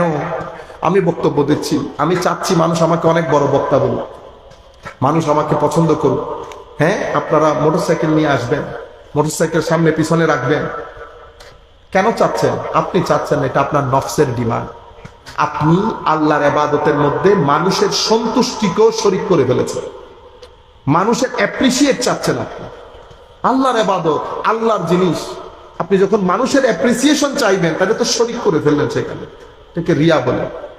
আমার নবী সাল্লাল্লাহু আলাইহি ওয়াসাল্লাম ইরশাদ করছেন, রিয়াও যার ভিতরে থাকবে আল্লাহ তাকে ক্ষমা করবে না। সুতরাং আমরা শবে বরাতের জায়েজ না জায়েজের মধ্যে গিয়ে কোনো আসল হারাই ফেলতেছি কিনা, এটা হচ্ছে আসল বিষয়। আমরা সবাই আপনার জন্য তওবার নামাজ পড়তে বলতেছি। আল্লাহ, যদি রিয়া থাকে আপনি মালিক, মুক্তি চাই আপনার দরবারে। আল্লাহ, এই রাত যেন আমি বঞ্চিত না হই মওলা। দ্বিতীয় যে জিনিস আমার নবী ইরশাদ করেছেন, দেখেন আমাদের ভিতরে আছে কিনা। প্রত্যেক ব্যক্তি, আমার নবী বলেছেন, যার ভিতরে ঘৃণা আছে, বিদ্বেষ আছে অপর মুসলমান ভাই বোনের জন্য, সেই ব্যক্তিকে আল্লাহ মাফ করবেন না এই শবে বরাত। আপনাদের সাধারণ মানুষ তো দূরের কথা, আমরা যারা গ্রুপিং করে 2-3 ভাগ হয়েছি, একজনের চেহারা আর একজন দেখতেছি, ঘৃণা আছে না ভিতরে? আমি সাধারণ মানুষ বাদ দিলাম, হ্যাঁ আমি জানি আপনি একবার হাদিস আরেকটা বলবেন। আলেম তো মানুষের কাছ থেকে পার পেয়ে যাবেন, কিন্তু এক জায়গা থেকে পার পাওয়া যায় না। এক জায়গা থেকে পার পাওয়া যায় না। সম্মানিত উপস্থিতি, এবার বলতে থাকেন তো আমাদের মধ্যে আছে কিনা হিংসা, বিদ্বেষ। একজন টাকা বেশি হয়েছে, আমার ভিতরে খারাপ লাগতেছে, আরেকজনের পরিচিতি বাড়ছে, খারাপ লাগতেছে। মানে হিংসার ছড়াছড়ি। আপনি জায়েজ না জায়েজের এত দলিল দিতেছেন। আমার নবী বলতেছে, যার ভিতরে অপর মুসলমান ভাইয়ের জন্য, ভাই বোনের জন্য বিদ্বেষ আছে, শবে বরাতের রাতে আমার আল্লাহ তাকেও ক্ষমা করবে না। আমার তো দুঃখের কথা এটা। আমি তো আল্লাহর দরবারে কামনা করবো, আল্লাহ আমার শত্রুও যেন শবে বরাত থেকে, শবে বরাতের বরকত থেকে বঞ্চিত না হয়। আপনি একটা তালাশ করতে করতে আসল জিনিস তো হারাই গেছে। সম্মানিত উপস্থিতি, দ্বিতীয় তৃতীয় যে জিনিস দেখেন, অহংকারীকে আল্লাহ ক্ষমা করবেন না। অহংকারী মানে কি? আপনি আরেকজনের চেয়ে নিজেকে বড় মনে করা, উন্নত মনে করা। অহংকারীর অপোজিট কি? ভদ্রতা, নম্রতা। তাহলে ভদ্রতা কি জিনিস? আরেকজনকে নিজের চেয়ে উন্নত মনে করা। সুফিয়ায়ে কেরামের উসুল মূলনীতি, 7 মূলনীতির এক মূলনীতি আত-তাওয়াদু, ভদ্রতা। কাদেরিয়া তরিকা, হুজুর গৌসুল আজম আব্দুল কাদের জিলানীর তরিকায় কাদেরিয়া, হুজুরের তরিকার 7 উসুলের এক উসুল হচ্ছে আত-তাওয়াদু, ভদ্রতা। প্রত্যেক ব্যক্তিকে নিজের চেয়ে ভালো মনে করা। কেন? কারণ অহংকারী ব্যক্তিকে আমার আল্লাহ পছন্দ করেন না। সুতরাং আমার ভিতরে থেকে থাকলে আমি আল্লাহর দরবারে তওবা করতে হবে। আমি আপনাদেরকে বলছি কি কি জিনিস থেকে আপনি তওবা করবেন আল্লাহর দরবারে, নাইলে তো আল্লাহ নিয়ামত থেকে বঞ্চিত করে দিচ্ছে। সম্মানিত উপস্থিতি, মানুষ হত্যাকারী আছে আমাদের এখানে, অভাব নাই। কেউ হত্যা করে, কেউ অ্যাটেম্পট টু মার্ডার, কেউ মার্ডারের প্ল্যান করতেছে। এখানে তো এখন বাবাও হত্যা করে ফেলতেছে, বাবারও সাইড টুকরা করে সন্তান, ঠিক আছে। আবার কেউ আছে কিছুদিন আগে বন্ধুরা মিলে এক ছেলেকে শোয়াইয়া পিঠের মধ্যে আঘাত করছে, হাসছে, এটারে আবার ঘরের মধ্যে পাঠাইছে। কত বড় লিডার দেখছেন, মানে আমার পাওয়ারের কোনো শেষ নাই, থুতু নিক্ষেপ করি তোমার পাওয়ারের উপর, তোমার চেয়ে বড় পাওয়ার। ফেরাউন মিশরের জাদুঘরের মধ্যে কাঠ হইয়া শুইয়া আছে, পুরা পৃথিবীর মানুষ গিয়ে থুতু ছিটায়। বুঝতে পেরেছে?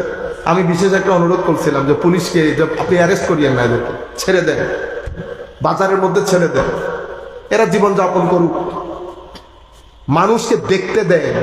আল্লাহর ধরতির মধ্যে জুলুম করলে আল্লাহ এদের হালত কি করে এটা দেখতে দেন, মানুষ দেখুক। আপনি এখানে জুলুম করে বেঁচে কবরে চলে যাবেন, ইম্পসিবল। আপনি এখানে আরেকজনের হক খেয়ে আরামসে কবরে চলে যাইতেন, এটা তো হইতে দেবে না। মাইয়া আমার সুয়ানি যাবে, আর যাজা যেটা সেটা শুধু কবরের মধ্যে না, আমার আল্লাহ এখানে আরামের ঘুমকে হারাম করে ফেলবে।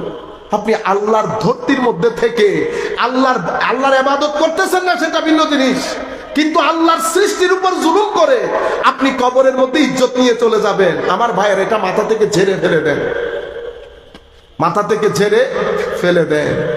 আমেরিকা ইংল্যান্ডের মতো দেশ টাকা পয়সা, ইউনিভার্সিটি, গবেষণা সবকিছু নিয়ে শুধুমাত্র আল্লাহ রসুলের অবাধ্যচরণের কারণে, আমার নবীর আনিত বিধানের সাথে বেয়াদবি করার কারণে আমেরিকা ইংল্যান্ডের জমি, আপনাদের কি মনে হয় খুব শান্তিতে আছে? হায় হায় হায়, বলেও না আপনাদেরকে আপনাদের টকশো গুলার মধ্যে। পৃথিবীর ডিভোর্স রেট, আত্মহত্যার rate, rape rate, drug dealing এর rate, alcoholic addiction, family broken down, বলতে থাকেন আপনি। ঘরের ভিতরের অশান্তি, মানুষের কান্না, আকাশ ভেঙে যাওয়ার জোগাড়। শুক্রবার শনিবার আসলে ঘরে পাওয়া যায় না, মদের দোকানে মদকে ভূত হয়ে থাকে। কেন? ভিতরকে শান্তি দেওয়ার জন্য। ডিপ্রেশন, হতাশা ছেলেদেরকে, যুবক তরুণ প্রজন্মকে পাগল করে ছেড়ে দিচ্ছে। আমি হলে অক্সফোর্ড, ক্যামব্রিজ, এমআইটি, নাসা বন্ধ করে দিতাম, বন্ধ করে এই সমস্ত জিনিস। আমাদের জন্যই তো গবেষণা, আমার ভিতরে শান্তি নাই, গবেষণা দিয়ে কি করব? আপনারা বুঝতে পেরেছেন? এত বিশ্ববিদ্যালয় সব ওদের দেশে না, টকশোর মধ্যে কত সুন্দর সুন্দর কথা বলে, এমন ভাবে তুলে ধরে মনে হয় যেন দুনিয়ার, হ্যাঁ যেটা ভালো সেটা ভালো, যেটা সুন্দর সেটা সুন্দর। ডেমোক্রেসি, হিউম্যান রাইটস, মানুষের অধিকার, সবকিছু আমাদের চেয়ে 100 গুণ ভালো, কোনো সন্দেহ নাই। তাদের শারীরিক স্বাস্থ্য আমার চেয়ে অনেক ভালো, কোনো সন্দেহ নাই। কিন্তু মানসিক স্বাস্থ্য আমেরিকা, ইংল্যান্ড, ইউরোপের চেয়ে আমার দেশ অনেক ভালো। মানসিক স্বাস্থ্য কেন? কিসের কারণে আমার মানসিক স্বাস্থ্য ভালো? কখনো প্রশ্ন করবেন না কিসের কারণে? এই সুফিয়া ইকরামের মাজারের কারণে, তরিকতের খানেকার কারণে, জুমার দিনে উলামায়ে কেরামের বক্তব্যের কারণে, ঈদে মিলাদুন নবীর মাহফিলের কারণে সারা বছর ব্যাপী মাহফিলের আয়োজন হয়। আপনারা আসেন, বসেন, উলামায়ে কেরাম আপনাদেরকে তাকরীর শোনান। সামগ্রিক বিষয় মিলে এখনো পর্যন্ত বাংলাদেশের মানসিক স্বাস্থ্যকে উন্নত রেখেছে। নতুবা যেই পরিমাণ পাপ আমরা করি, জুলম আমরা করি, প্রতারণা আমরা করি, আমাদের মানসিক স্বাস্থ্য আমেরিকাকে ছাড়িয়ে যাওয়ার কথা। কিন্তু আল্লাহ পাকের অপরিসীম দয়া। আপনি কি মনে করছেন ঢাকা বিশ্ববিদ্যালয়ের মাধ্যমে মানসিক স্বাস্থ্য ভালো রেখেছেন? এমআইটি দিয়ে মানসিক স্বাস্থ্য ভালো রাখতে পারে নাই, নাসা দিয়ে মানসিক স্বাস্থ্য ভালো রাখতে পারে নাই, অক্সফোর্ড, ক্যামব্রিজ দিয়ে ভালো রাখতে পারে নাই। আপনি ঢাকা ইউনিভার্সিটি দিয়ে করতে পারছেন। আপনি মোল্লাদেরকে মোল্লা মনে করেন, মোল্লা না থাকলে সরকারের বাজেটের মধ্যে অর্ধেক বাজেট মানসিক স্বাস্থ্য ট্যাকল করার জন্য করতে হইতো। আপনি জুমার বক্তব্যকে, মাহফিলে উলামায়ে কেরামের বক্তব্যকে এত হালকা মনে করিয়েন না। সুফিয়ায়ে কেরামের মাজার বন্ধ করে দেওয়ার কারণে আরব বিশ্বের মধ্যে, আমি নাম নিচ্ছি না, যে সমস্ত দেশে টাকা বেশি বিল্ডিং বেশি, টাকা বেশি বিল্ডিং বেশি, সেই সমস্ত দেশের লোক নামাজ পড়ে না, নামাজের সময় তো দরজা বন্ধ, দোকানপাট সব বন্ধ করে দেয় না। তো নামাজের মধ্যে যদি দোকানপাট বন্ধ করে দেয় তাহলে তো আপনি অনেক বড় নামাজি। তো নামাজ মানুষকে গর্হিত কাজ, অশ্লীল কাজ থেকে মুক্ত রাখার কথা। এখন তো নামাজের দরজা বন্ধ করেন ঠিক, এগুলো তো আরো বেড়ে যাচ্ছে, এগুলো আরো বেড়ে যাচ্ছে। তাইলে আপনি নামাজের শরীরকে নিয়ে টানাটানি করতেছেন। নামাজের রু কোথায়? আপনার সমাজে নামাজের রু নাই। রুহে নামাজ পেতে ইয়েমেনে যান, সিরিয়াতে যান, দিমেশকে যান, প্যালেস্টাইন যান। আর যদি আরো দেখতে ইচ্ছে করে বাংলাদেশ, ইন্ডিয়া, পাকিস্তানে আসে। রুহে নামাজ বাংলার জমিনে টিকিয়ে কারা রেখেছে? আউলিয়ায়ে কেরামরা, আউলিয়ায়ে কেরামরা। আপনি, আপনার কাছে ছোট্ট একটা নাবালেগ ছেলে পর্যন্ত নিরাপদ না, আপনি আবার রুহে নামাজ টিকিয়ে রাখবেন? আপনারা বুঝতে পেরেছেন আমার কথা? তরিকত আপনারা নিজেদের ইমানকে পোক্ত করেন, শক্ত করেন। আমি আপনাদেরকে বলতে চাচ্ছি, এই জায়গার মধ্যে এসে সুফিয়ায়ে কেরামের যে অনবদ্য অবদান, সেটা আমি কি সময় বেশি বলছি, শেষ করে দিই সময় আমার শেষের দিকে। সম্মানিত উপস্থিতি, দ্বিতীয় যে জিনিস, আত্মীয়তার সম্পর্ক ছিন্নকারী। এটার তো একটা গণজোয়ার চলতেছে। মা বোনদেরকে বলতেছি, আপনি দেখেন, কারণ সম্পর্ক রক্ষা করা, আমি এবং আমার স্ত্রী ফর এক্সাম্পল, আমি তাকে বাইরে বাইরে, আমার পুরুষদের মাধ্যমে তো আসলে সম্পর্ক রক্ষা হয় না। সম্পর্ক রক্ষা হয় ঘরের মহিলার মাধ্যমে। আমি যদি আমার বোনের সাথে লাখ ভালো ব্যবহার করি, আমার স্ত্রী যদি ভালো ব্যবহার না করে, আমার বোন আমার ঘরে আসবে? আমি তো ঘরে থাকি না, আমি তো বাইরে থাকি, ঘরে থাকে তো আমার স্ত্রী। আমার সাথে আমার মামা অনেক ভালো ব্যবহার করেন, মামি যদি ভালো ব্যবহার না করেন, আমি নানার বাড়িতে যেতে পারবো? তাইলে আমি না যাওয়া মানে সম্পর্ক ছিন্ন হওয়া না। সম্পর্কগুলা ছিন্ন হয় মেইনলি নারীর মাধ্যমে। সম্পর্কগুলা ঠিক থাকে মেইনলি তাও নারীর মাধ্যমে। তো আমার নবী বলছেন, এখন কালকে আপনি সম্পর্কগুলা ছিন্ন করেছেন, কালকে যদি সারা রাত সিজদা দিয়ে কাঁদেন, আমার নবী বলছে দোয়া কবুল হবে না, দোয়া কবুল। সুতরাং সেই কারণে আমি আপনাদেরকে বলছি, জায়েজ না জায়েজ বাদ দেন, অনেক বলা হয়েছে, অনেক বলা হয়েছে। আসল জায়গায় হাত দেন, আসল জায়গা থেকে বঞ্চিত হয়ে যাচ্ছে। সুতরাং তওবা করার সময় কালকে দেখবেন কোন সম্পর্ক আপনি ছিন্ন করেছেন। সম্পর্ক টানাটানি করা মানে নারী, আমার মায়ের নারী বুড়ি নিয়ে টানাটানি করা। কারণ মা এবং বাবা সমস্ত সম্পর্কের মূল। আমার মার দিকে খালা, মামা সব, বাবার দিকে এইদিকে। আমার মা এবং বাবা হচ্ছে they are the bridge of all relations. সুতরাং আমরা চিন্তা করে দেখুন, নানার বাড়ির সম্পত্তি কম হয়েছে, আপনি মামার দিকে দৌড়ে গেছেন, গেছেন না? মামার সাথে বেয়াদবি করছেন, একদিনও কোলে নেয় নাই, একদিন। ওই আদর আপনি ব্যাক করতে পারবেন? ইন্না লিল্লাহি ওয়া ইন্না ইলাইহি রাজিউন। ছেলেরা এখন আর ফেসবুক একটা আসার পর তো যা মন চায় টুস করে দিয়ে দেন। বেটা, ফেসবুকের মধ্যে আপনি মা বাবার পরিচয় ঠিক রাখবেন। মানুষ একজন আপনার এটা পরে যদি চিন্তা করে দূরের পরিবারের ঠিক নেই, তো শুধু শুধু মা বাবাকে গালি খাওয়াইলেন না। সুতরাং ফেসবুকে কমেন্ট করিয়েন না আল্লাহর ওয়াস্তে। সুবহানাল্লাহ, মাশাআল্লাহ, আলহামদুলিল্লাহর মধ্যে সীমাবদ্ধ রাখা, এটা একটা নাটকের আখড়া হয়ে গেছে ফেসবুক। কিছুদিন পরে থাকবে না, আরেক নতুন ফিতনা আসবে কিছুদিন পরে, হয়তো 5 বছর, হয়তো 10 বছর, যাই হোক। এর পরবর্তীতে পিতা মাতার অবাধ্য সন্তান, এটারও এখন বাজারে গরম। সুতরাং এটার দিকে আপনারা একটু দৃষ্টিপাত দিবেন। মদ পান করা, মদ পান করে উনি যদি, আমি এখন যেটা কথা বলতেছি ইংল্যান্ডের ঘটনা, সারাদিন কি ইয়ান সিটিং এ থই সাধু ভাষা দি তারা কীর্তন কি করি বেলা জামিন করেছি ইবে সুকি বেলাল ন বুঝো কি আরো খুচর করে হুজুর সবে পারার লইতো বোধ কেউ না যাইছ হ তুই যাইছে না আহ দিবে যাইছে না লইব হইলে পারি, কিন্তু মদ খাইলে আল্লাহ দোয়া করুন করে, ঠিক আছে না? তো এইবার মনে করছে দিবে সেক্রেটারি এখনো হই না হই, তুই বোঝ রং জায়গায় মগ করি বেলাই ইবে বই আরো মাথা খারাপ হই। প্রোগ্রাম আর শেষের দিকে আর একটা ইমোশনাল জায়গা মিটাইছি, ইবে ওই মসজিদ সেক্রেটারিতে তুই তো হতাকা হল নইলে তো খোদা খুচর করবি, যে দিলে হতানো হলি তুলে তুই তো সেক্রেটারি মসজিদ। হুজুর এটা বোধ কে না যায় বোধ কে ইয় হয়, কিন্তু আল্লাহ রসুল ওই তো মদ খাইলে কি নয় দোয়া কবুল নয়। যাই হোক, তো আপনাদেরকে বলতে চাচ্ছি এখন যেটা বলবো সেটা আমরা সবার জন্য।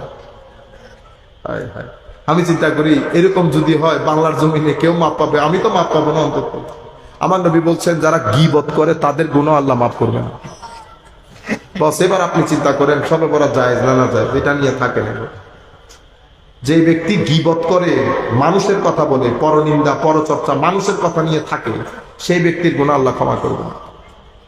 আল্লাহর দরবারে আমরা ক্ষমা চাই। আল্লাহ আমরা যদি গুনাহ করেও থাকি, করছি কোনো সন্দেহ নাই আল্লাহ, আমরা এগুলো সবকিছু থেকে আপনার দরবারে পানা চাই। আপনি দয়া করে যেভাবে হোক কালকের রাত থেকে আপনি আমাদেরকে বঞ্চিত করিয়েন না বল।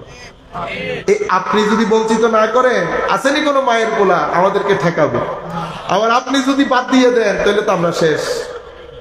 কিন্তু আমাদের তো হক আছে আল্লাহ, আমরা আপনাকে দেখিও নাই, দৌড়েও দেখি নাই, মানুষ একটু সুখে দেখে না, এটাও তো পারি নাই। শুধু আপনার নবীর কথার উপর ভিত্তি করে কেমন ইমান মাওলা, আপনার বিরুদ্ধে কেউ কথা বললে আমাদের গায়ে আগুন লেগে যায়, এটা আপনি ভালো জানেন। আমরা গুনাহগার, নফসের দোকায় পড়ি, শয়তানের দোকায় পড়ি, মাওলা আপনার জমিনে থাকি, সবকিছু ঠিক আছে, কিন্তু আপনাকে মহব্বত করি, আপনাকে মহব্বত করি, আপনাকে দেখতে ইচ্ছে করে। হঠাৎ করে রাতে, গভীর রাতে ইচ্ছে করে আপনি এক নজর যদি দেখা দিতেন, সেগুলো তো মহব্বতের কারণে মাওলা। রয়ে গেছে গুনাহ, আমরা গুনাহগার এটা স্বীকার করি, কিন্তু আপনি ক্ষমা করে দিলে কেউ জানবে। আমাদের এত বড় বড় গুনাহ যেগুলা মানুষ জানলে স্টেজে দূরের কথা, মানুষ আমাদের সাথে কথাও বলবে না, সেই গুনাহগুলো আপনি পর্দার আড়ালে রাখছেন না মাওলা। আপনি এই গুনাহগুলোর কথা যদি মানুষ জানতো, আমাদের বউ তো ঘর ছেড়ে চলে যেত, কিন্তু আপনার মহব্বতের কারণে, আপনার কারণেই তো হয়েছে মাওলা। তো যে গুনাহ আপনি কাভার করে আমাদেরকে সম্মানিত করতে পারছেন, সহ্য করে, আমাদের গুনাহ সহ্য করে, সেম আমাদের গুনাহ সহ্য করে কালকে যদি আমাদের সব ভাইদেরকে মাফ করে দেন, আমাদের আত্মীয় স্বজন, আমাদের শত্রুদেরকে মাফ করে দেন, কেউ যেন আল্লাহ আপনার এই মহান আজিম রাত থেকে কেউ যেন বঞ্চিত না হয়। সবাইকে ক্ষমা করে দেন। আমরা আপনার দরবারে বিনীত আরজ করছি, প্রার্থনা করছি, আপনার কুদরতের কদমে সিজদা দিয়ে প্রার্থনা করছি, আল্লাহ আমাদেরকে ক্ষমা করে দেন। সম্মানিত উপস্থিতি, আমাদের বক্তব্যের একেবারে শেষ প্রান্তে এসে আমরা বেটা এই সমস্ত প্রশ্নগুলা করবেন না। সারা জিন্দেগি প্রশ্নগুলা করে করে আপনারা পুরা জিন্দেগি অতিবাহিত করে দিয়েছেন। আমি কোনো মুফতি টুফতি না, এগুলা মুফতিয়ানে কেরামদেরকে জিজ্ঞেস করবেন। এখন মাজারে মান্নত চাওয়া জায়েজ কিনা, বাইরে আমি মুফতি না, আমি জানি না, আমি এমনিতে জায়েজ জানি, বুঝতে পেরেছেন? দলিল টলিল দিতে বললে দিতে পারবো না, কিন্তু আপনি হারামের দলিল দিতে পারবেন না, একটু পরে বলবো।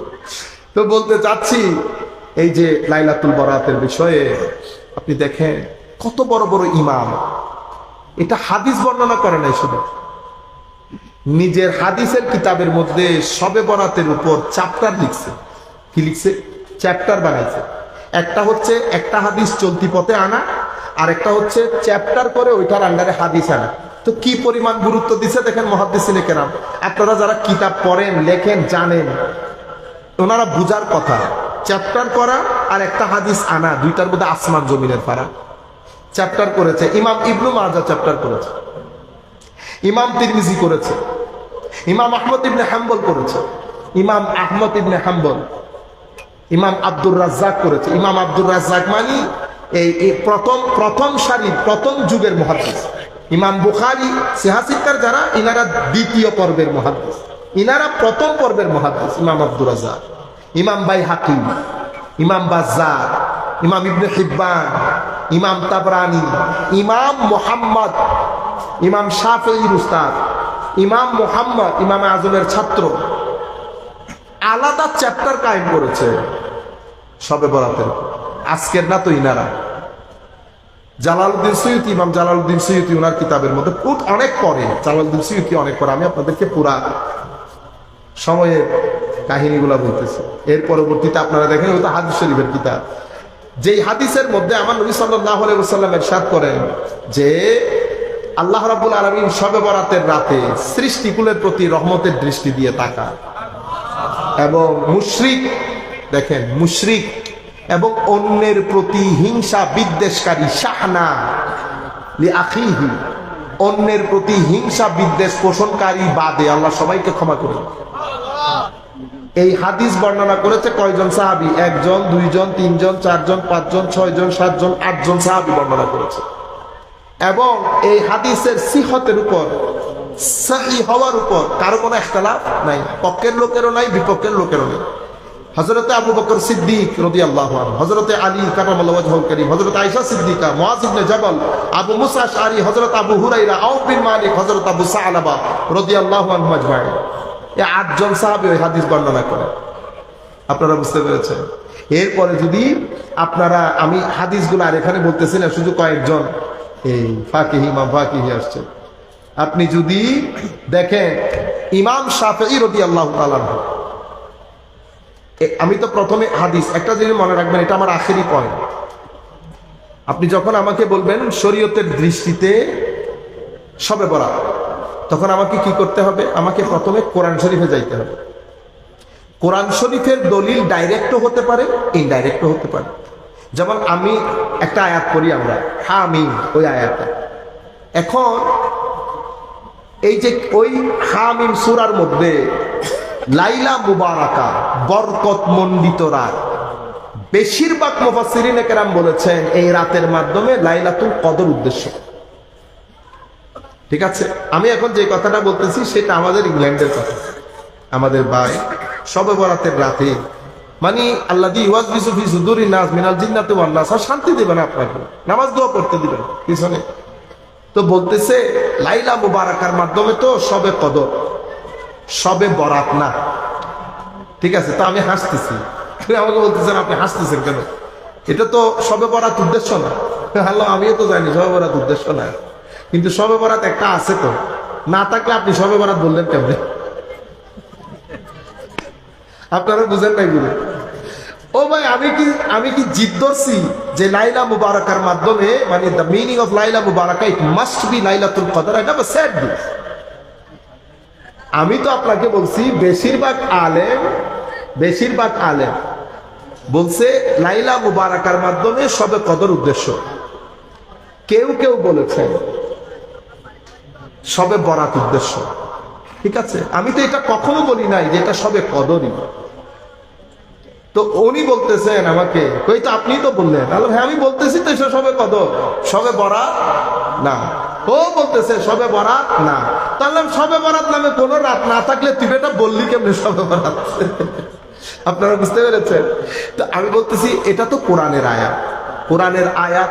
আপনি এটা নিয়ে যখন ইখতিলাফ হয়েছে, আমি শুধু আপনাকে দেখাতে চেয়েছি মুফাসসিরিনে কেরাম শবে বরাতের কথা বলেছেন। শবে বরাত নামক কোন রাতের অস্তিত্ব যদি না থাকতো, তো শবে বরাত কথাটা আসলো কোত্থেকে?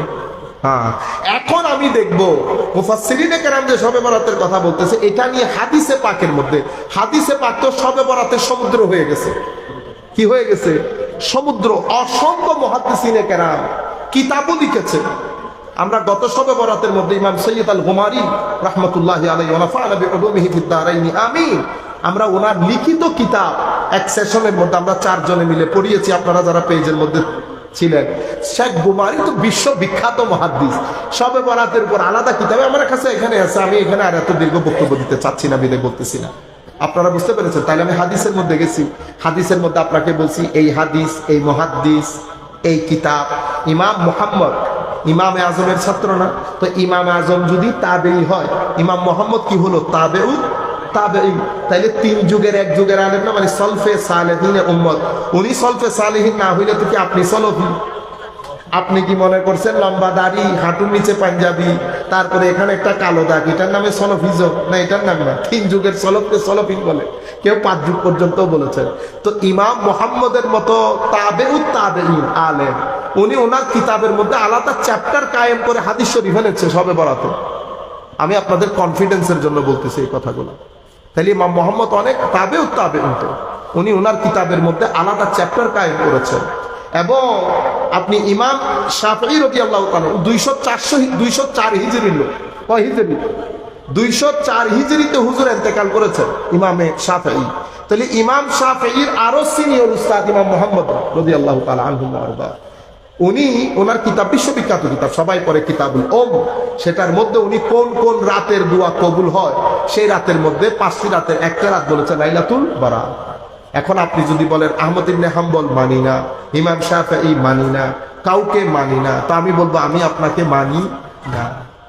এর পরবর্তীতে হুজুর গৌসুল আজম আব্দুল কাদের জিলানী বুনিয়াতুত তালিবিনের মধ্যে, ইমাম ফাকিহি যার কথা আমি বলেছি আখবারে মাক্কা 272 হিজরিতে ইন্তেকাল করেছে, উনি তাবেঈনদের এই রাত কিভাবে উদযাপন করতো সেটা পর্যন্ত বলেছেন। আপনারা বুঝতে পেরেছেন? আমি আর কথা না বাড়াই, অনেক রাত হয়ে গেছে, এমনিতে পরীক্ষা চলতেছে ছেলেদের, আমি চাচ্ছিলাম না যে রাত জেগে কথা বলে ছেলেদের লেখাপড়া ডিস্টার্ব করব। সুতরাং আপনারা যথাযোগ্য মর্যাদায় যেভাবে করেন সেভাবে পালন করবেন। মাদেরকে বলতেছি পোলা পাইন আপনি নিজেও ঘুমাবেন না, কাউরে ঘুমাইতে দেবেন না। ছেলেদেরকে বলতেছি বেটা কেউ যদি বন্ধু বান্ধব ঘুমায় খালি টেলিফোন দিবা, আর যদি কেউ কালকে রাতে ঘুমায় 1 সপ্তাহ জ্বালাইবার, 5টার দিকে ফোন করে সকাল 5টায় জিগাইবা তুমি কি ঘুমাইতেছো, ঘুমাইলে ঘুমাও বলে রেখে দিবে, ঘুমাইতে দিবা, খবরদার, ঠিক আছে?